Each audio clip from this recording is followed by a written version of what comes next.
Co-powered by Techno। जी हाँ, मारा गया हिजबुल्लाह चीफ नसरुल्लाह। अब किस पर होगा हमला, ये है बड़ा सवाल। आपके साथ मैं हूं समीर अब्बास और आप समझ ही गए होंगे आज हमारा शो वॉर पर आधारित है।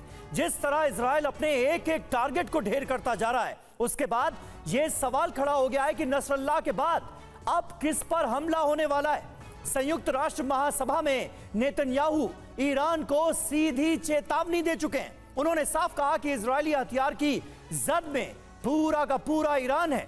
उनके इसी भाषण के दौरान शुक्रवार को हसन नसरुल्लाह आईडीएफ की बमबारी में मारा गया।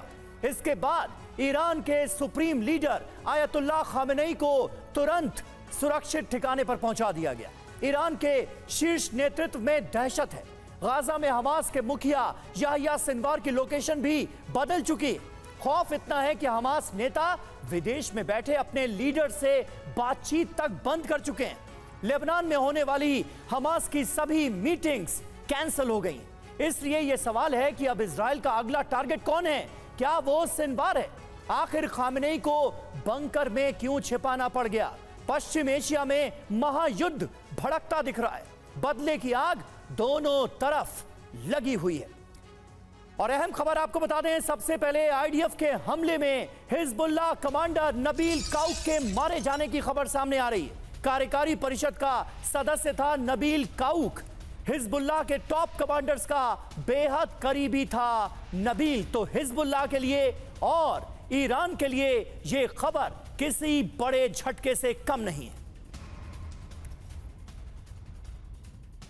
और इस बीच बड़ी खबर आ रही है, नसरुल्लाह की मौत का बदला शुरू हो गया है। यरूशलेम में हिजबुल्लाह ने अटैक कर दिया है।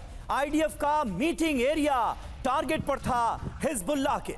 इजरायली डिफेंस ने मार गिराए ये रॉकेट, यानी इन हमलों को नाकामयाब कर दिया है। इजरायली डिफेंस फोर्सेस ने आयरन डोम एयर डिफेंस सिस्टम एक बार फिर एक्टिव हुआ है और आईडीएफ के मीटिंग एरिया को जिस तरह से टारगेट करने की प्लानिंग रची थी हिजबुल्लाह ने, इस प्लान को फिलहाल नाकामयाब कर दिया गया है।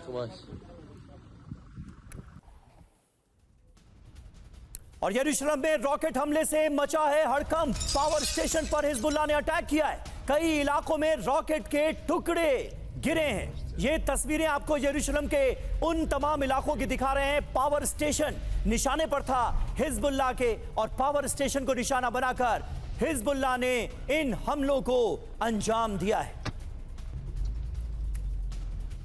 और हमारे साथ इस वक्त कुछ खास मेहमान जुड़ रहे हैं, उनसे आपका तारुफ करा दें। लेफ्टिनेंट जनरल संजय कुलकर्णी हमारे साथ मौजूद हैं बतौर डिफेंस एक्सपर्ट, और प्रोफेसर संजय भारद्वाज विदेश मामलों के जानकार हमारे साथ जुड़ चुके हैं। सबसे पहले कुलकर्णी साहब, मैं आपसे जानना चाहूंगा, इरादे क्या नजर आ रहे हैं हिजबुल्लाह के? क्योंकि इजराइल ने कमर तोड़कर रख दी है पूरे के पूरे संगठन की। हिजबुल्लाह चीफ नसरुल्लाह के मारे जाने के बाद क्या आपको लगता है कि पूरी फोर्स का, हिजबुल्लाह के तमाम लड़ाकों का इस वक्त मोराल डाउन होगा? क्योंकि हमले तो हो रहे हैं लेकिन उस तरह नहीं जैसे हर किसी ने सोचा था। धन्यवाद समीर। मैं कहूँगा कि जो मोराल है उस पर ज़बरदस्त असर पड़ता है जब आपका जो नेतृत्व कर रहे हैं वही मारे गए। तकरीबन 81% जो पूरा उनका कमांड एंड कंट्रोल जिनके पास था वो मारे गए हैं।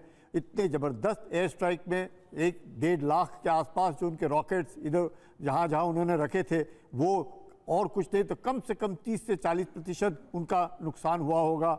लेबनान एक ऐसा देश है जिसमें सिर्फ हिजबुल्लाह ही नहीं बाकी भी लोग हैं, जिसमें तकरीबन 30% क्रिश्चियंस हैं, 30% सुन्नी हैं, और ये हैं हिजबुल्लाह है जो शियाइत ऑर्गेनाइजेशन है जिसका नेतृत्व नसरुल्लाह कर रहा था, जिसका अस्तित्व ईरान के द्वारा आता है, जिसका फंडिंग ईरान से आता है, और जिसका मकसद था किसी तरीके से लेबनान में स्थित होने के बावजूद जो लेबनान को परेशानी हो रही है वो भी एक ज़बरदस्त मैं कहूँगा असर उस ऑर्गेनाइजेशन पे पड़ता है।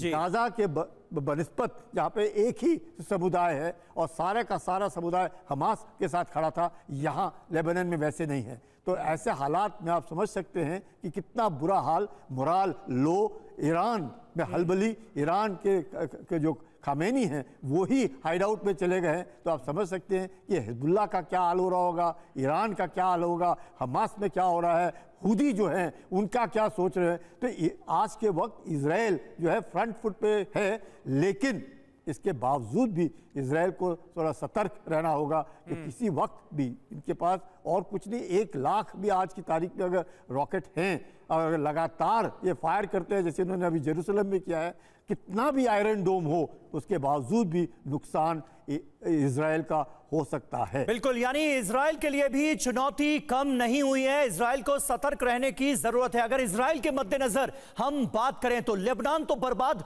होता हुआ हम अपनी आंखों के सामने देख ही रहे हैं हिजबुल्लाह के हमलों की वजह से। और वहीं यरूशलेम में पहली बार बैलिस्टिक मिसाइल से हमले की खबर सामने आ रही है। हिजबुल्लाह ने तीसरी बार दागी ballistic missile, Israeli defence system ने मार गिराई ये मिसाइलें। तो देखिए हिजबुल्लाह की तरफ से लगातार निशाना बनाया जा रहा है। इजराइल को दहलाने की जा रही है कोशिश, लेकिन ज्यादातर हमलों को नाकाम करने का दावा आईडीएफ की तरफ से किया गया।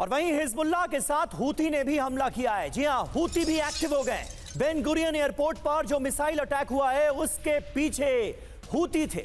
मिसाइल को हवा में ही हालांकि मार गिराया गया। ये देखिए बेन गुरियन एयरपोर्ट की ये उस वक्त की तस्वीरें हैं जब ये हमला अंजाम देने की कोशिश की जा रही थी। उस वक्त एयरपोर्ट पर कैसी दहशत थी इसका अंदाजा आप इन तस्वीरों से लगा सकते हैं। सायरन बजते हुए इन तस्वीरों में नजर आ रहा है।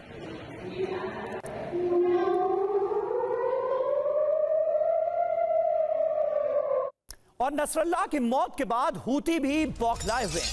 पश्चिम एशिया में हूती के मिसाइल हमले तेज हो गए। रेड सी में अमेरिकी वॉरशिप पर अटैक हुआ है। 3 अमेरिकी नेवल शिप पर ड्रोन और मिसाइल अटैक की खबरें सामने आई हैं। अमेरिकी डिस्ट्रॉयर्स हूती का टारगेट।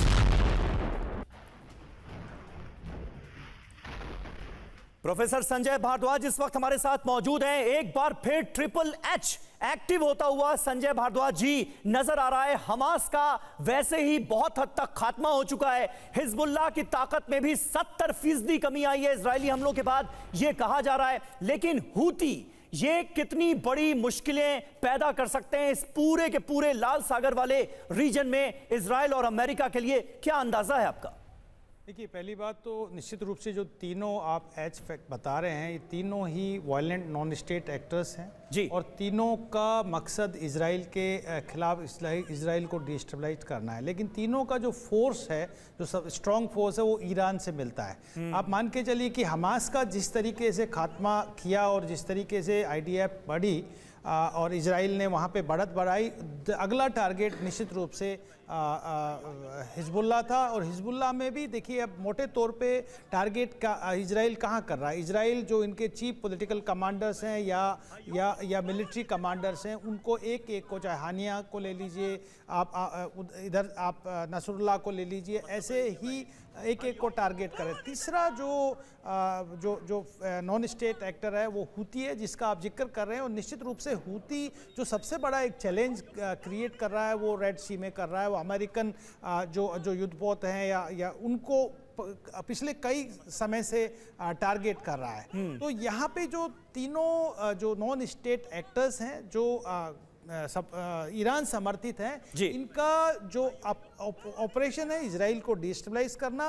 लेकिन ये मुझे नहीं लगता कि जिस तरीके से इजराइल बढ़त बना रहा है, इजराइल अपना स्ट्राइक को मजबूत कर रहा है और ना केवल डिफेंसिव डिटरेंस कर रहा है, उसके साथ साथ जो डिनाइल स्ट्रेटेजी, जैसे ही अब हिजबुल्लाह ने अटैक किया तो इजराइल ने उसको रोक दिया, उसको खत्म कर दिया, मिसाइल को इनफेक्टिव कर दिया। तो जो इजराइल का जो डिनाइल स्ट्रेटेजी है कि हमारे क्षेत्र में हम इनको नहीं घुसने देंगे और अपने जो नॉर्दर्न इजराइल से जो लोग हटे हैं उनको रिहेबिलिटेट करेंगे, और साथ ही साथ इनको डिफेंसिव डिटरेंस के माध्यम से ये जो जितने भी नॉन स्टेट एक्टर्स हैं उनका खात्मा करेंगे। और मुझे लगता है कि जो ईरान जिस मकसद से बढ़ रहा था कि इन प्रॉक्सीज के माध्यम से, वायलेंट नॉन स्टेट एक्टर्स के माध्यम से हम एक इस्लामिक फोबिया का जो एक क्रिएट किया गया एक जेस्चर था कि वेस्ट के खिलाफ, इजराइल के खिलाफ, उसके माध्यम से ईरान अपना यहाँ पे जो है दबदबा बना लेगा और इन सबको साथ ले लेगा। लेकिन जिस तरीके से डैमेज डैमेज हो रहा है। आप 70% हिजबुल्लाह की अपनी जो शक्ति है, जो अपनी कैपेसिटी है, मिसाइल्स हैं वो ख़त्म हो गई हैं। हूती के पास इतना बड़ा वो बड़ा तबका है, लगभग 30% यमन में वो पावरफुल हैं, उनके पास सपोर्ट है, लेकिन मिलिट्रीली इतना पावरफुल नहीं है जितना हिजबुल्लाह है। और हिजबुल्लाह बिल्कुल आप ये कह रहे हैं कि नॉन स्टेट एक्टर्स पर जिस तरह के हमले इजराइल के हुए हैं, जिस तरह से उनकी कमर तोड़ी गई है, उससे ईरान की साख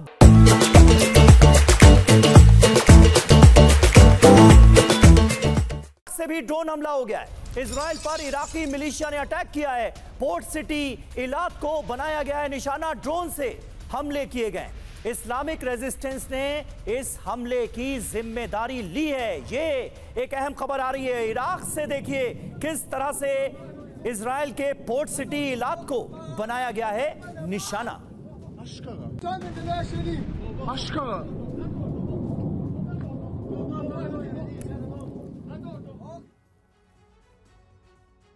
और देखिए अहम खबर आ रही है, सीरिया में अमेरिकी बेस पर बड़ा अटैक हुआ है। कोनिको ऑयल फील्ड पर ड्रोन अटैक की खबर है।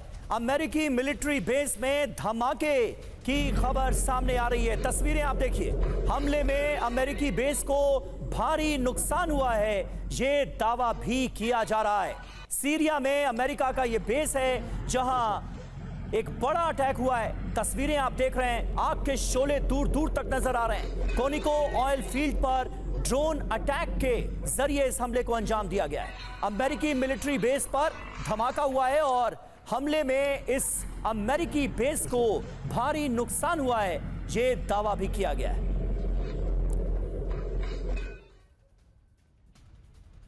और वहीं अमेरिकी बेस पर हमले का बदला लिया गया है। ईरान समर्थित गुट पर एयर अटैक की खबर है। कताइब सैयद अल शुहादा ग्रुप पर किया गया अटैक। ये देखिए, यानी पहले जो आपने तस्वीरें देखी थी उस अटैक के बदले में एक और अटैक किया गया है और उसकी तस्वीरें अब आप देख रहे हैं। सीरिया इराक बॉर्डर पर मौजूद जो बेस था वो टारगेट किया गया है।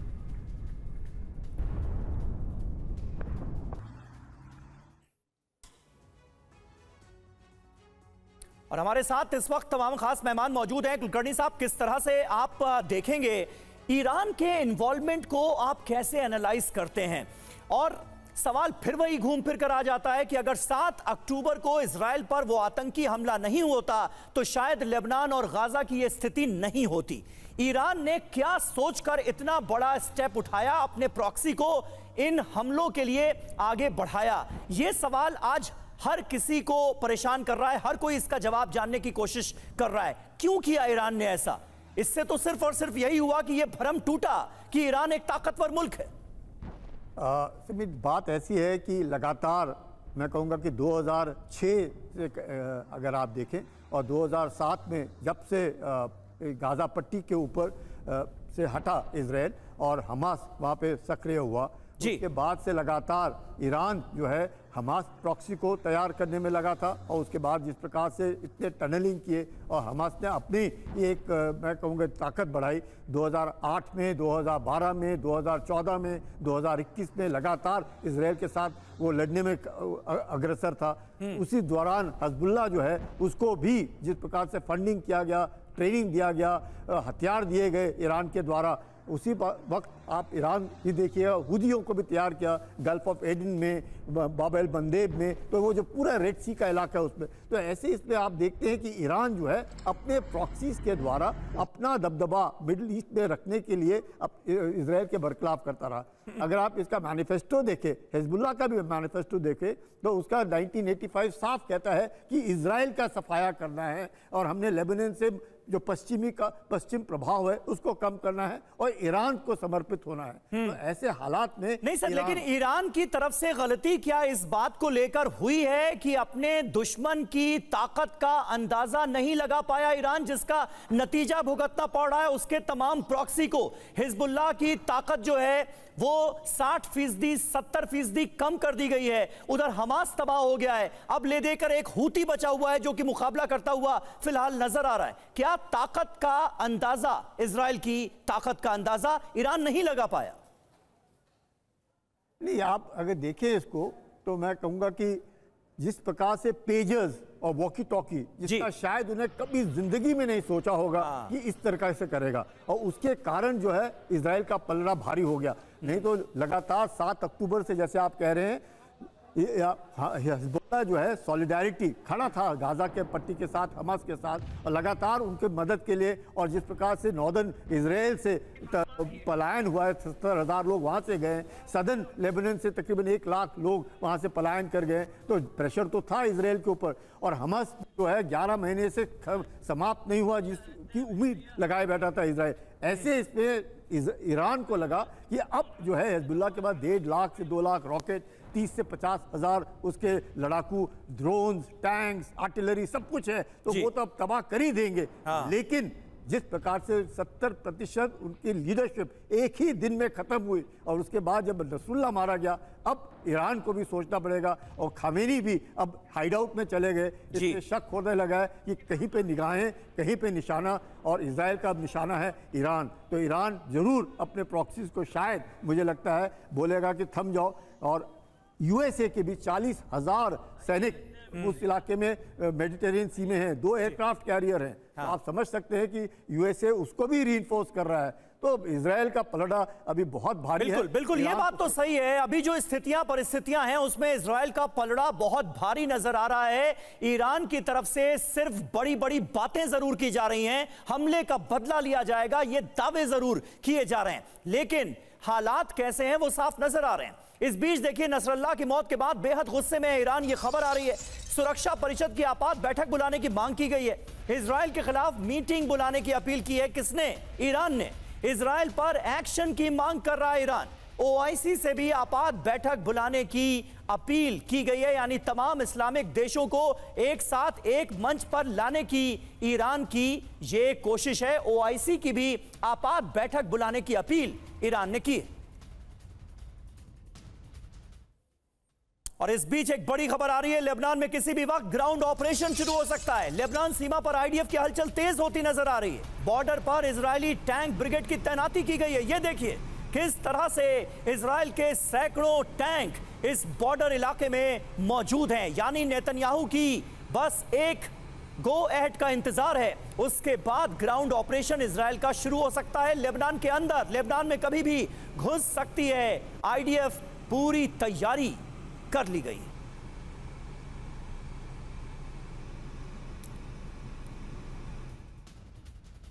और ग्राउंड ऑपरेशन से डरा हिजबुल्लाह। हिजबुल्लाह के ठिकानों को लेकर हिजबुल्लाह के जो इस वक्त के लीडरान हैं वो चिंतित हैं। इजराइल ग्राउंड ऑपरेशन की तैयारी में है और इससे हिजबुल्लाह के तमाम कमांडर्स बेहद चिंतित हैं। ये खबरें सामने आ रही हैं। जाहिर है ग्राउंड ऑपरेशन शुरू होगा। इजराइल की सेना लेबनान के अंदर अगर दाखिल होगी तो उससे बचा कैसे जाएगा, इस वक्त इसकी रणनीति लेबनान में बैठे हिजबुल्लाह के कमांडर्स तैयार कर रहे होंगे। लेकिन इजराइल की तैयारी पूरी है।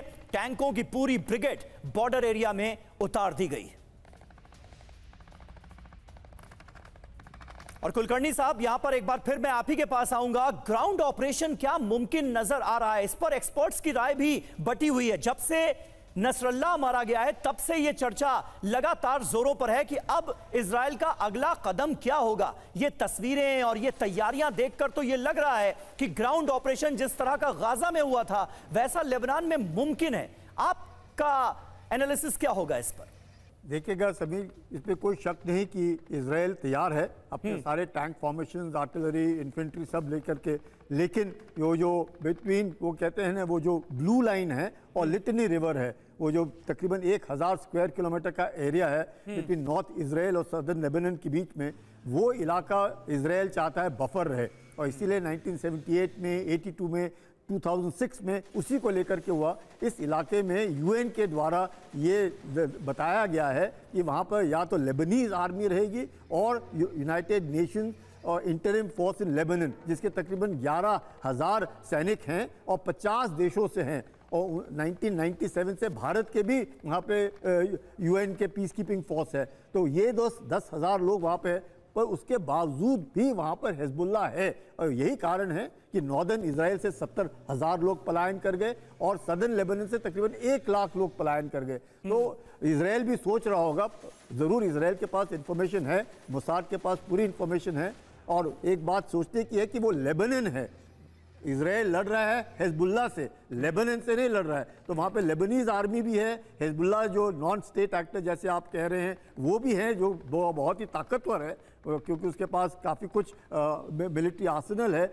उसके अलावा भी वहाँ पे अगर आपने देखा कि नसरुल्लाह के मौत के ऊपर सीरिया में मिठाई बांटी गई। तो क्यों सीरिया में मिठाई बांटी गई नसरुल्लाह के? तो उनके दुश्मन उधर हैं, तो हिजबुल्लाह के दुश्मन लेबनान के अंदर भी हैं। उसके बावजूद भी इजराइल जो है तभी करेगा क्योंकि इजराइल चाहता है बफर, जिससे कि आज से कम आने वाली पीढ़ी तक जो भी लेबनान है, पहले तो हिजबुल्लाह खात्मा कि हिजबुल्लाह भी अटैक ना करे और लेबनान को भी बफर मिले, जो यूएन ने कहा है, जो ब्लू लाइन और लिटनी रिवर के बीच में। इसी के लिए इजराइल जो है तैयार है। अगर हिजबुल्लाह नहीं मानता है तो फिर उनको ग्राउंड इन्वेजन करना पड़ेगा। ठीक है, और इस बीच देखिए बेरूत में भी इजराइल के हमले अभी भी जारी हैं। बेरूत में हर अहम ठिकानों पर इजराइल ने बमबारी की है। हिजबुल्लाह के गढ़ में हवाई हमले हुए हैं। नसरुल्लाह की मौत के बाद भी अटैक्स रुके नहीं हैं। हमलों का सिलसिला बेरूत में लगातार जारी है। हर कोई यही अंदाजा लगा रहा था कि नसरुल्लाह की मौत के बाद इजराइल थमेगा, रुकेगा, लेकिन ऐसा हुआ नहीं है।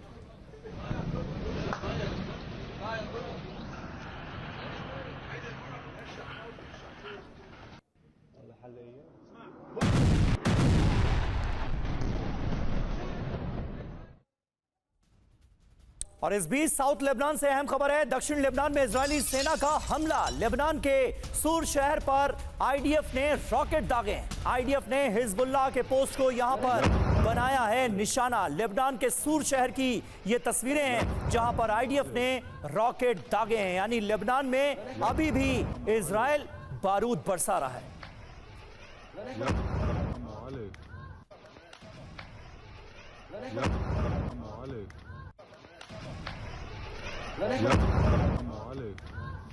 और इस बीच यमन से हूती जो हमले कर रहे हैं, उसके बाद तेल अवीव में भी दहशत देखी जा रही है। इजराइल के कई शहरों में अलर्ट जारी किया गया है। यमन से हूती ने मिसाइल अटैक किया था, तेल अवीव को बनाया था निशाना, और एक बार फिर तेल अवीव में अलर्ट जारी किया गया है। हूती की तरफ से और हमले किए जा सकते हैं, इसकी आशंका बरकरार है। तो ये 28 तारीख की तस्वीरें आपको दिखा रहे हैं, 28 सितंबर की, जब इजराइल के कई शहरों में अलर्ट था और हूती की तरफ से यानी यमन से लगातार एक के बाद एक मिसाइलें दागी गई थी।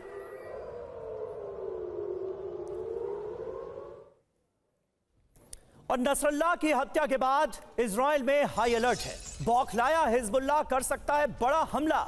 इजराइल ने अपने आयरन डोम सिस्टम को, जो कि एयर डिफेंस सिस्टम है, इसे अलर्ट पर रखा है। इजरायली एयरबेस को पूरी तरह से अलर्ट मोड पर रखा गया है। संजय भारद्वाज साहब, ये जो परिस्थितियां हैं, ये आने वाले वक्त के लिए क्या संकेत दे रही हैं? मिडिल ईस्ट में समीकरण कैसे बदलते हुए नजर आ रहे हैं आपको?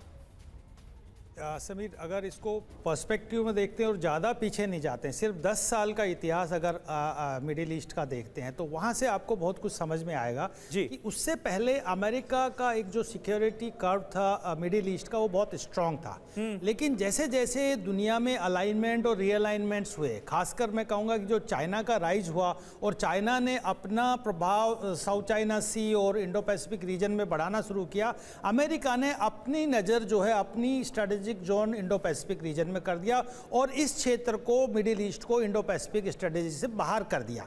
और जैसे ही यहाँ वैक्यूम क्रिएट हुआ, वहाँ पर चाइना मिडिल ईस्ट में एक्टिव हो गया, रशिया भी कुछ हद तक मिडिल ईस्ट में एक्टिव हो गया, और उनको लगा कि ईरान एक बहुत बड़ा मोहरा और चेहरा बन सकता है और ईरान को एक तरीके से मिडिल ईस्ट का लीडर बनाने का उन्होंने एक ऐलान कर दिया। एक मैंने कहा पिछले कुछ साल पहले एक इस्लामिक समिट हुआ था, उसमें ईरान ने लीड लिया और चाइना से समर्थित था। ईरान को लगा कि ये जो प्रॉक्सी है ये एक तरीके से इस्लाम को एक साथ कर देंगे कि हमास ने अटैक किया इजराइल के खिलाफ, वो सुन्नी है और शिया बाकी जो ऑर्गेनाइजेशंस हैं, तो इन सबको शिया और सुन्नी जो नॉन स्टेट एक्टर्स हैं जो वायलेंट है, इनके माध्यम से वेस्ट के खिलाफ एक तरीके से आप मोर्चाबंदी कर सकते हैं। तो ईरान को चाइना पे भरोसा था और हिजबुल्ला, हमास और हुती को ईरान पे भरोसा है। लेकिन मुझे लगता है सब फिसड्डी होते जा रहे हैं। जिस तरीके से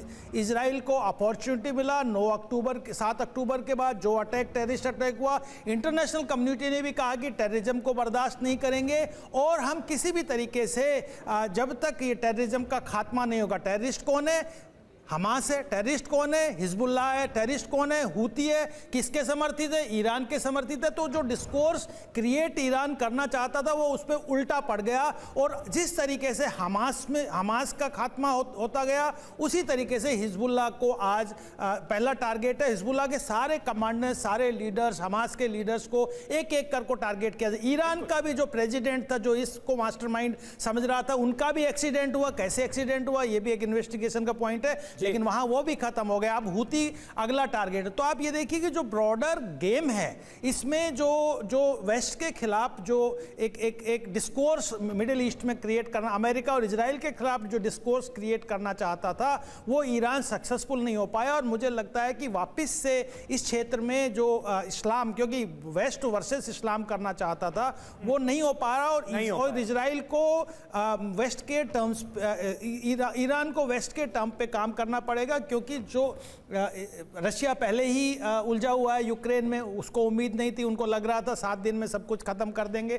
चीन अब बैकफुट पे आज के दिन, चाहे साउथ चाइना सी हो, इंडो पैसिफिक स्ट्रेटेजी हो, उसमें बैकफुट पे है। तो इजराइल एक तरीके से मिडिल ईस्ट में, ईरान एक तरीके से मिडिल ईस्ट में अलग थलग पड़ गया। वो इजराइल चाहता था कि ईरान अलग थलग पड़े और जो प्रॉक्सीज हैं इनको आतंकवाद के नाम पे इनका खात्मा हो। और मुझे नहीं लगता कि ये बहुत ज़्यादा प्रोलॉन्ग करेगा, लेकिन निश्चित रूप से एक लॉन्ग टर्म जो स्ट्रेटेजी था जिसमें भारत भी शामिल था, U2, I2, India middle east economic corridor, Europe से कनेक्ट करना, ये मुझे लगता है कुछ खटाई में पड़ गया है। और कुछ जो स्ट्रेटेजिक इंटरेस्ट हैं, जैसे भारत का बहुत अच्छा एक स्ट्रॉन्ग ट्रेड और मिलिट्री पार्टनरशिप इजराइल के साथ था, वो थोड़ा धीमा हो गया है। ये कुछ फर्क पड़ रहा है बाकी दुनिया पे, लेकिन मुझे लगता है कि इजराइल बहुत स्ट्रांगली मिडिल ईस्ट में अपना दबदबा बनाए रखेगा और ईरान जिन मंसूबों पे काम करना चाहता है वो पूरे नहीं होंगे।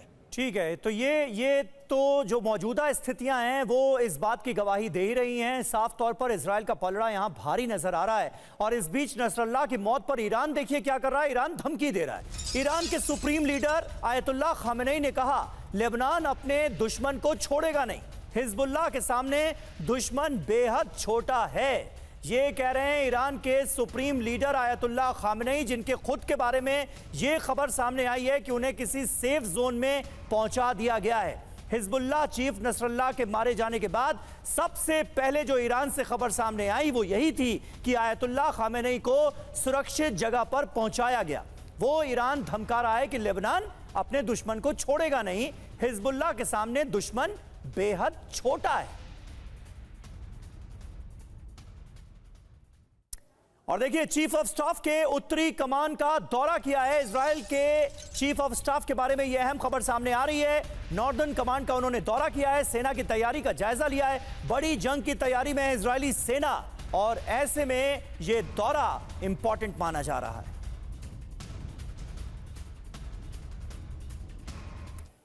और वहीं ईरान के खिलाफ इजराइल की तैयारी जोरदार है।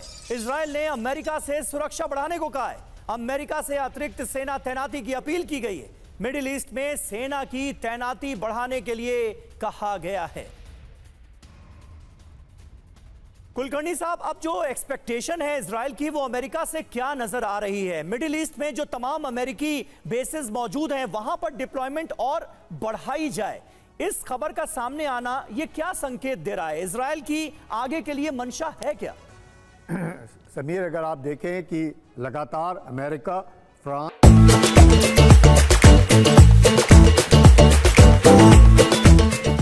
ऊपर किसी प्रकार से दबाव डाला जाए, लेकिन साफ तौर पर जिस प्रकार से बाइडेन ने भी कहा है और उनके जो डिफेंस सेक्रेटरी हैं वो भी ऑस्टिन, उन्होंने भी साफ कहा है कि वो इजराइल के साथ खड़े हैं। वो नहीं चाहते हैं कि मिडिल ईस्ट में इस तरह का अफरा तफरी हो, लेकिन वो ज़रूर चाहते हैं कि लड़ाई ना हो। यदि कुछ होता है तो इसमें कोई शक नहीं, मैंने जैसे कहा 2 एयरक्राफ्ट कैरियर्स, 40,000 सैनिक, उसको भी और इजाफे के लिए अमेरिका सैनिक भेज रहा है। जिस प्रकार से रूस अब हुदियों को ताकत देने के लिए वहाँ मिसाइल्स और रॉकेट देने की कोशिश कर रहा है, वहाँ पे जैसे प्रोफेसर भारद्वाज साहब बता रहे थे, चीन ने जो मध्यस्थता की मिडिल ईस्ट में, जिसमें ईरान और सऊदी अरेबिया के बीच में जो दोस्ती बनाने की कोशिश की, उसके बाद अमेरिका जो है वो सतर्क हो गया कि ये जो चीन का प्रभाव है और जिस प्रकार से रूस और चीन और ईरान मिलकर के कुछ कर सकते हैं, तो उसके मद्देनज़र अमेरिका जो है यकीन कर रहा है कि इजराइल कहीं पर भी अकेला ना दिखे, अमेरिका उसके साथ है। और ज़रूर ये है कि इजराइल के जो फोर्सेस हैं, इजराइल डिफेंस फोर्सेस जो है बहुत प्रोफेशनल आर्मी है और इतनी प्रोफेशनल है, और ये जो है बाकी ये टेररिस्ट ऑर्गेनाइजेशंस हैं। 97 में ही अमेरिका ने नसरुल्लाह को एक आतंकी घोषित कर दिया था, हिजबुल्लाह एक आतंकी संगठन घोषित किया गया, लेकिन वो राजनीति में भी सक्रिय हैं। लेबनान की राजनीति में सक्रिय होने के नाते उनकी पार्लियामेंट में 13 सीटें भी हैं, तो राजनीतिक दल भी है, आतंकी दल भी है, तो एक बहुत कैच 22 सिचुएशन है। लेकिन ईरान जो है जरूर अपने प्रॉक्सीज के द्वारा कोशिश कर रहा है, तो मुझे नहीं लगता है कि आज की तारीख में वो सफलता पाएगा, बिकॉज रशिया भी दूर रहने की कोशिश करेगा, चीन अपने आप को दूर रखने की कोशिश करेगा, अमेरिका जो है इजराइल के द्वारा ही, और जिस प्रकार से इजराइल को लगातार आर्म्स मिल रहे हैं, अभी $few billion के आर्म्स मिले हैं, तो मुझे नहीं लगता है कि अब हिजबुल्लाह का जो ज़रूर नेतृत्व खत्म हो गया है, तो उसके पास अभी भी काफ़ी कुछ है। 1 लाख के आसपास रॉकेट्स अभी भी होंगे, फाइटर्स हैं, हथियार हैं, ड्रोन्स हैं, टैंक्स हैं, आर्टिलरी है, तो काफ़ी कुछ उनके पास है जिसके द्वारा, और उसके यही नहीं, हिजबुल्लाह की जो फौज है सिर्फ शिया नहीं है, उसमें सुन्नी भी हैं, उसमें क्रिश्चियन भी हैं, तो उसने सबको अपने साथ लेकर के चलने की कोशिश की है नसरुल्लाह ने उस वक़्त। पर अब लग रहा है कि कोई सैफुद्दीन करके हैं जिनको अब शायद जो उसका जो नेतृत्व है हिजबुल्लाह का वो दिया जाएगा। हाशिम सैफुद्दीन को अब हिजबुल्लाह का नेतृत्व सौंपा जा सकता है, इस बात को लेकर खबरें सामने आ रही हैं। तो क्या अगला निशाना इजराइल और अमेरिका का भी कह लें? अमेरिका का मैं जिक्र इसलिए कर रहा हूं क्योंकि हाशिम के बारे में ये खबर भी आपको बता दें कि अमेरिका ने हाशिम को भी आतंकी डिक्लेयर कर रखा है, यानी अमेरिका और इजराइल की हिट लिस्ट पर वो हाशिम भी है जिसे हिजबुल्लाह की अब कमान सौंपी जा सकती है। ये खबरें सामने आ रही हैं। बहरहाल नसरुल्लाह की मौत पर बाइडेन का बयान आया है। नसरुल्लाह की मौत से कई पीड़ितों को इंसाफ मिला, सैकड़ों अमेरिकियों की हत्या का जिम्मेदार था हसन नसरुल्लाह, ये कहा है जो बाइडेन ने। 7 अक्टूबर के नरसंहार का बदला पूरा हो गया, ये अमेरिका का बड़ा बयान। और नसरुल्लाह की मौत पर ईरान और अमेरिका में तनाव बढ़ता नजर आ रहा है। ईरान के राष्ट्रपति पेजेश्कियान ने कहा नसरुल्लाह की हत्या में अमेरिका शामिल है, नसरुल्लाह की हत्या को हम भूलेंगे नहीं, नसरुल्लाह की हत्या के लिए अमेरिका को माफी नहीं मिलेगी, यह कहा है ईरान के राष्ट्रपति पेजेश्कियान ने।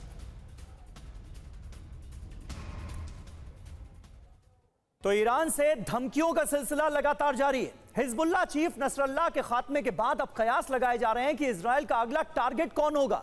कहा यह भी जा रहा है कि ईरान बदला लेने के लिए इजराइल पर हमला कर सकता है। ऐसा हुआ तो अरब में सबसे विध्वंसक युद्ध शुरू हो सकता है, क्योंकि बेंजामिन नेतन्याहू ने पक्का इरादा कर लिया है कि वो तमाम ईरानी प्रॉक्सीज को एक एक करके खत्म करेंगे। यानी इजराइल का टकराव सीधे तौर पर ईरान से होने की आशंका बढ़ गई है।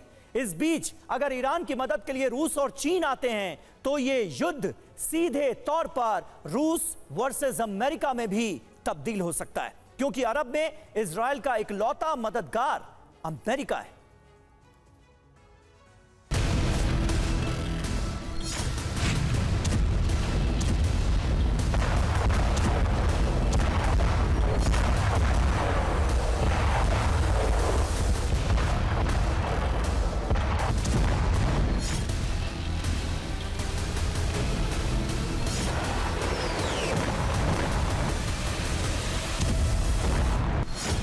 हम हर किसी तक और कहीं भी पहुंच जाएंगे।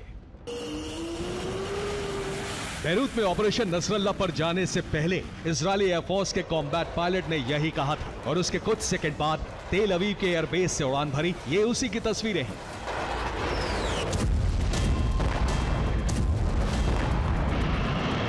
और फिर थोड़ी देर में दाहिया में इतने बम बरसाए कि हिजबुल्लाह चीफ नसरल्ला समेत कई कमांडर खाक हो गए।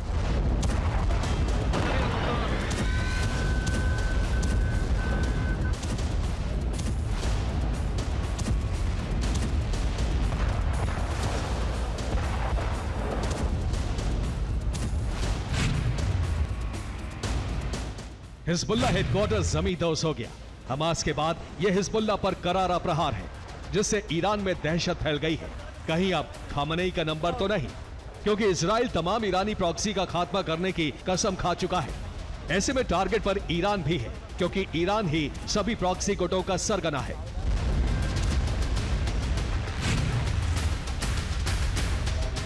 उधर ईरान ने भी ठान लिया है कि वो हर कीमत पर इजराइल से बदला लेकर रहेगा। इस्माइल हानिया की मौत का बदला,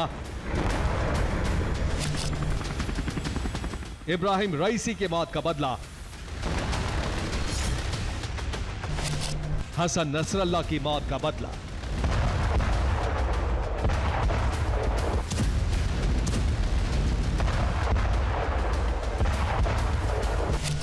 और इसके लिए ईरान कभी भी युद्ध शुरू कर सकता है।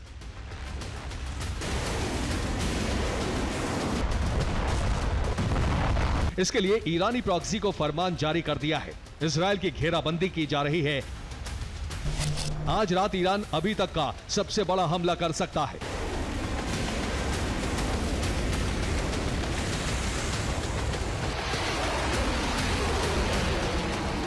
अब सवाल उठ रहा है कि ईरान की प्लानिंग क्या होगी।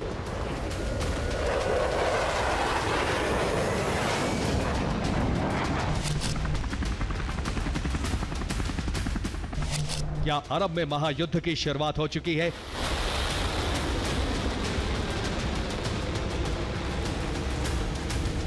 क्या अरब में यूरोप की तरह दो खेमे बनने जा रहे हैं? एक तरफ ईरान, रूस, चीन रहेंगे। रूस चीन के साथ होने से नॉर्थ कोरिया भी ईरान की मदद करेगा, जबकि दूसरे खेमे में इजराइल के साथ अमेरिका, ब्रिटेन आएंगे। इनके आने से नेटो के दूसरे सदस्य देश भी आ सकते हैं।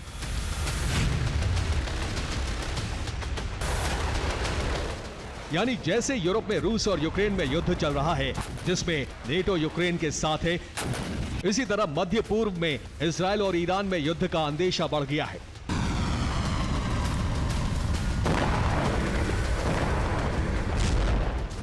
और कभी भी अमेरिका और रूस में बदल सकता है।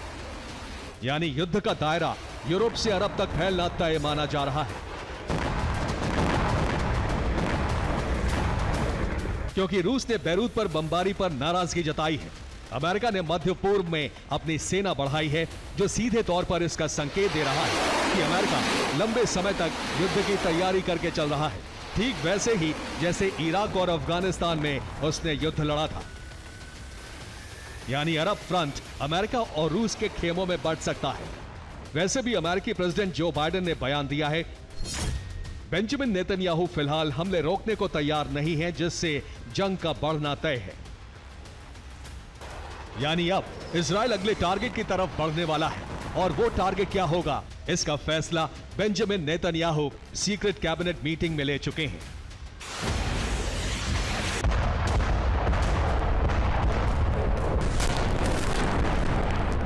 दरअसल अब बेंजामिन नेतन्याहू की रणनीति है कि ईरान को सीधे युद्ध में उतारा जाए, जिसके बाद विध्वंसक हमले करके उसे तबाह कर दिया जाए। कहा जा रहा है कि इस रणनीति पर बेंजामिन नेतन्याहू ने अमेरिकी दौरे पर बाइडेन के साथ भी चर्चा की थी, जिसके बाद अमेरिका से ग्रीन सिग्नल भी मिल गया है।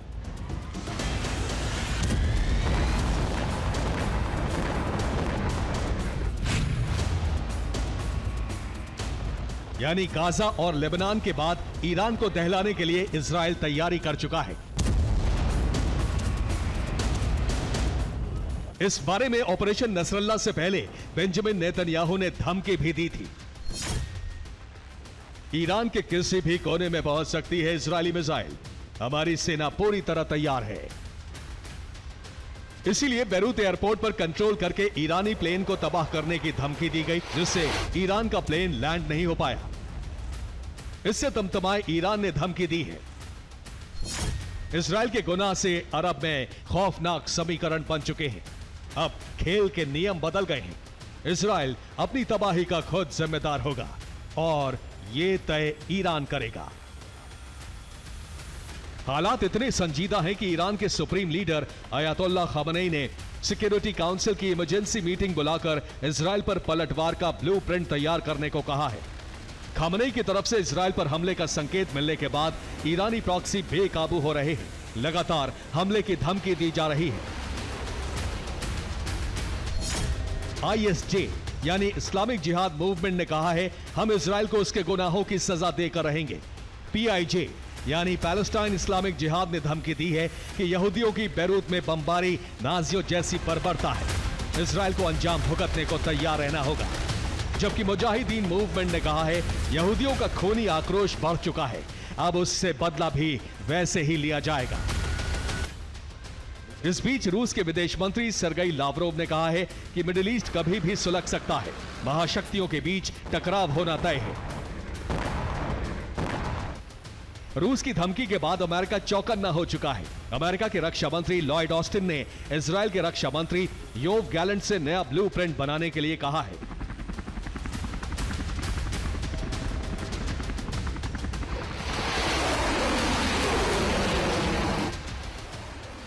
अमेरिका और ब्रिटेन ने अपने सैनिक साइप्रस भेज दिए हैं।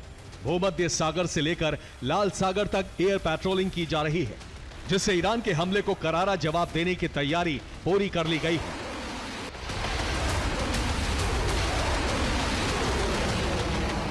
अब बस ईरान के युद्ध में उतरने का इंतजार है। Bureau report, TV9 Bharatvarsh. हमारे साथ प्रोफेसर संजय भारद्वाज भी मौजूद हैं। संजय जी, किस तरह से आप खास करके अमेरिका के रोल को एनालाइज करेंगे, क्योंकि अमेरिका आने वाले वक्त में इजराइल का किस कदर साथ देगा, किस तरह से साथ खड़ा रहेगा, इसको लेकर कई सवाल उठ रहे हैं। मिडिल ईस्ट में क्या अमेरिका की इन्वॉल्वमेंट आने वाले वक्त में और बढ़ती आप देखते हैं? देखिए, निश्चित रूप से आप अगर इजराइल के संदर्भ में अमेरिका और इजराइल को देखते हैं तो इजराइल जो है वो मिडिल ईस्ट में एक तरीके से अमेरिका का प्रॉक्सी है। यूरोप में निश्चित रूप से यूके एक तरीके से अमेरिकन आइडियोलॉजी और अमेरिकन विचार को आगे बढ़ाता है। लेकिन यहाँ पे बड़ा सवाल क्या है कि जिस तरीके से आफ्टर 9/11 और एक तरीके से पोलराइजेशन जो वर्ल्ड में हुआ कि आप हंटिंगटन्स के क्लैश ऑफ सिविलाइजेशंस, तो जो मिडिल ईस्ट के ईरान और जो ये वायलेंट नॉन स्टेट एक्टर्स हैं, जिसमें IS है या हूती है या हिजबुल्लाह है, इन्होंने एक इस्लाम को एक डिस्कोर्स के रूप में प्रोजेक्ट किया और उसको आतंक के माध्यम से इसको रिजोल्व करने की बात की। तो अमेरिका ने दो टेक्निक्स अपनाई। पहला कि हम इनको क्रैश कर देंगे, इनको ख़त्म कर देंगे, जिस तरीके से तालिबान और IS को और अलकायदा को अफगानिस्तान में ख़त्म करने का प्रयास किया। लेकिन ये मिलिट्री मीन्स कितना कारगर हुआ ये आप सबको पता है कि अमेरिका को फाइनली अफगानिस्तान से विड्रॉ करना पड़ा। तो दूसरा जो टेक्निक, दूसरी तकनीक की डायलॉग्स और पीसफुल मैनर्स से करना जाए। लेकिन यहाँ पे जो इजराइल वाला कॉन्टेक्स्ट और अरब जो कॉन्फ्लिक्ट चल रहा है, इसमें दो बातें बहुत महत्वपूर्ण चल रही है। एक अमेरिका को लेकर रुख मैंने इसलिए भी जानने की कोशिश की क्योंकि अमेरिका एक तरफ तो डिप्लोमेटिक सोल्यूशन की बात करता हुआ नजर आ रहा था, कह रहा था कि मिडिल ईस्ट में जो चीजें हैं वो आउट ऑफ कंट्रोल हो रही हैं, इजराइल अब इस जंग को आगे ना बढ़ाए, सीज फायर समझौते की बात हो रही थी। जब हमला होता है, नसरल्लाह की जान जाती है, तो कहता है कि देखिए 7 अक्टूबर को जो हमला हुआ था हमास का, उसका बदला पूरा हुआ। इसलिए मैं समझना चाह रहा था कि अमेरिका आखिर चाहता क्या है, दिखाना क्या चाह रहा है, करना क्या चाह रहा है। समीर, यही मैं इसी बात पे आ रहा था कि देखिए दुनिया जो बटी हुई है, दो कैंप में बटी हुई है। एक पीस कैंप है, एक जस्टिस कैंप है। जहां पे जस्टिस कैंप की बात आती है तो कुछ सिंपैथी चली जाती है, जो फिलिस्तीनियंस हैं या ह्यूमैनिटेरियन क्राइसिस हो रहा है या वहां पे इनोसेंट कोलेटरल डैमेज हो रहा है, इनोसेंट लोग मारे जा रहे हैं। लेकिन जहां पीस कैंप की बात है तो आतंकवाद को तो कोई भी अप्रूव नहीं करेगा। और हमास ने क्या किया, आतंकवादी एक्ट किया, और अमेरिका और इजराइल को एक तरीके से एज है कि नहीं आतंकवाद का खात्मा करेंगे, कोई भी वॉयलेंटली आप किसी को डरा धमका के आप कोई भी किसी को आप बंद नहीं कर सकते हैं। तो जो सीज फायर की बात है, सीज फायर में भी देखिए पहले सीज फायर में अमेरिका, भारत, कई लोग शामिल थे, लेकिन आज के दिन सीज फायर के इशू पे भी एब्सटेन कर रहे हैं कि नहीं पहले इन वॉयलेंट नॉन स्टेट एक्टर का खात्मा किया जाए, उसके बाद सीज फायर। और अमेरिका डायरेक्टली इजराइल को आज के दिन अभी जिस तरीके से नसरुल्लाह के बारे में बाइडेन ने जो स्टेटमेंट दिया, साफ साफ है कि हम कोई भी आतंक को एक्सेप्ट नहीं करेंगे। और जो नसरुल्लाह है वो कई हत्याओं का जिम्मेदार है, कई आतंकवादी एक्टिविटीज का जिम्मेदार है। तो निश्चित रूप से अमेरिका का लगता भी है कि इजराइल जो कर रहा है उसमें पूरी रजामंदी है अमेरिका की। ईरान की तरफ से जो स्टेटमेंट आए हैं, अमेरिका को सीधे तौर पर इसके लिए जिम्मेदार ठहराया गया है। नसरुल्लाह इजराइल की हिट लिस्ट में दूसरा बड़ा नाम था। इससे पहले इजराइल इस्माइल हानिया को खत्म कर चुका है। हालांकि अभी इजराइल की पूरी हिट लिस्ट बाकी है। दावा है कि इजरायली लिस्ट में अगला नाम ईरान के सुप्रीम लीडर खामेनेई का है। आईडीएफ को इंतजार है तो सिर्फ नेतन्याहू के ग्रीन सिग्नल का, जिसके मिलते ही इजराइल ईरान में सबसे बड़ी स्ट्राइक कर देगा।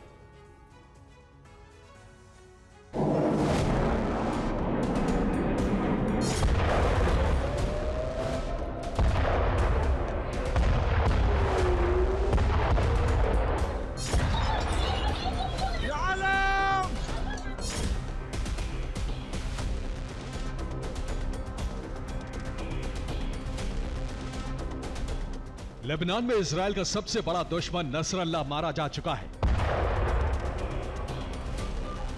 लेकिन ना तो इजरायली फाइटर जेट शांत हुए हैं और ना ही इजरायली खुफिया एजेंसी का मिशन पूरा हुआ है। इसकी वजह है इजराइल की वो हिट लिस्ट जिसमें अभी कई नाम बाकी हैं। इस्माइल हानिया के बाद नसरुल्लाह की मौत महज एक छोटा सा कदम है। दावा है कि अभी इजराइल के कई बड़े दुश्मनों का मारा जाना शेष है।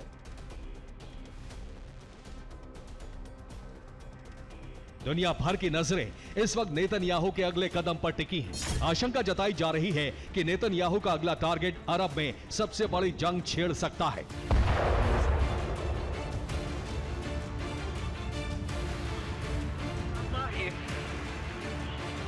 अल्लाहु अकबर। ऐसा इसलिए क्योंकि नसरुल्लाह के बाद इजराइल का अगला टारगेट सैयद अली हुसैन खामेनेई, यानी ईरान के सुप्रीम लीडर को माना जा रहा है। दावा किया जा रहा है कि नेतन्याहू के एजेंट्स अब खामेनेई की फाइल हमेशा के लिए बंद करने की तैयारी कर चुके हैं। मोसाद खामेनेई की हर पल की अपडेट ले रहा है। किसी भी वक्त ईरान में सबसे बड़ा अनर्थ होने की संभावना है।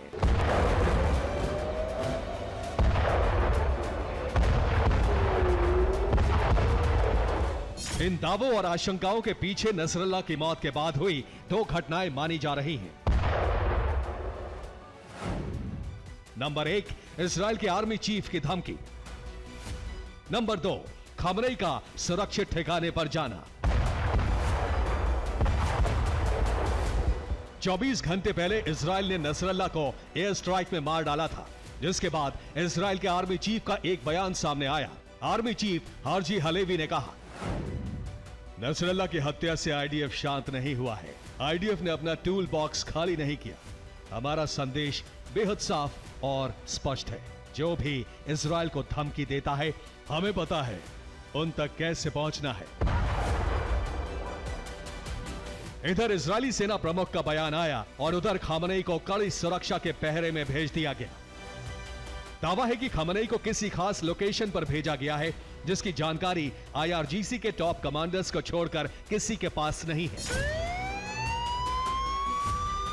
दावा है कि खामेनेई की सुरक्षा के कड़े इंतजाम किए गए हैं। खामेनेई जिस इलाके में मौजूद हैं, उस पूरे इलाके को आईआरजीसी ने घेरा हुआ है। खामनेई की सुरक्षा में IRGC के जवान सिविल ड्रेस में मौजूद हैं ताकि किसी को शक न हो। आसपास के 3 किलोमीटर के इलाके में जैमर्स लगाए गए हैं। मिसाइल डिफेंस सिस्टम भी तैनात करने की खबर है। ईरान जानता है कि इजराइल अपने दुश्मन को खत्म करने के लिए किसी भी हद तक जा सकता है, इसीलिए खामनेई की सुरक्षा के लिए ये सब इंतजाम किए गए हैं। सवाल है कि इजराइल ईरान के सुप्रीम लीडर को क्यों मारना चाहता है। दरअसल इसकी वजह है दुश्मन के संपूर्ण सफाई की तैयारी। इजराइल अब ईरान के साथ सीधी जंग चाहता है। दावा है कि इसीलिए वो खामनेई को निशाना बनाने जा रहा है। ईरान अगर युद्ध में उतरा तो अरब में सबसे बड़ी जंग छिड़ जाएगी और इजराइल के पास पूरे प्रॉक्सी नेटवर्क को खत्म करने का मौका होगा। दरअसल नेतन्याहू का मिशन इजराइल पर मंडरा रहे खतरे को पूरी तरह से खत्म करना है, जिसके लिए जरूरी है ईरान की तबाही और प्रॉक्सी नेटवर्क का ध्वस्त होना। इस मिशन को सफल बनाने के लिए इजराइल ने खामनेई के अलावा एक लंबी हिट लिस्ट तैयार की है। खामनेई के बाद इजराइल का टारगेट नंबर 1 हुसैन सलामी है, जो IRGC का चीफ है। ईरानी प्रॉक्सी के पास पहला निर्देश हुसैन सलामी के पास से जाता है। टारगेट नंबर 2 है इस्माइल कानी, जो ईरान की कुद्स फोर्स का चीफ है। यह पूरे प्रॉक्सी नेटवर्क को कंट्रोल करता है। इजराइल का टारगेट नंबर 3 है ब्रिगेडियर जनरल मोहम्मद रजा। ये कुद्स फोर्स का डिप्टी चीफ है। प्रॉक्सी नेटवर्क को हथियारों की सप्लाई का जिम्मा इसी के पास है। अगर इन तीनों को इजराइल ने खत्म कर दिया तो ईरानी प्रॉक्सी के पास हर तरह की सप्लाई बंद हो जाएगी और उन्हें कंट्रोल करने वाला कोई नहीं होगा, जिसके बाद एक एक कर इजराइल ईरानी प्रॉक्सी को खत्म कर देगा। ईरानी प्रॉक्सी में इजराइल के टारगेट पर होगा अब्दुल मलिक अल होती, होती का चीफ, याया सिनवार हमास नेता, अहमद अल हमीदावी कतैब हिजबुल्लाह का प्रमुख और हादी अल अमीरी बद्र ऑर्गेनाइजेशन का चीफ। इसके अलावा ईरानी रेजिस्टेंस से जुड़े संगठन और प्रमुख इजराइल के निशाने पर होंगे।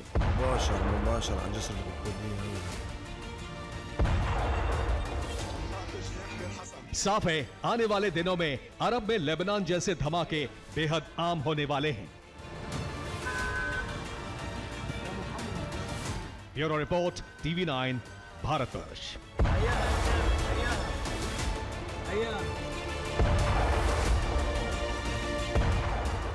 Co-powered by Techno.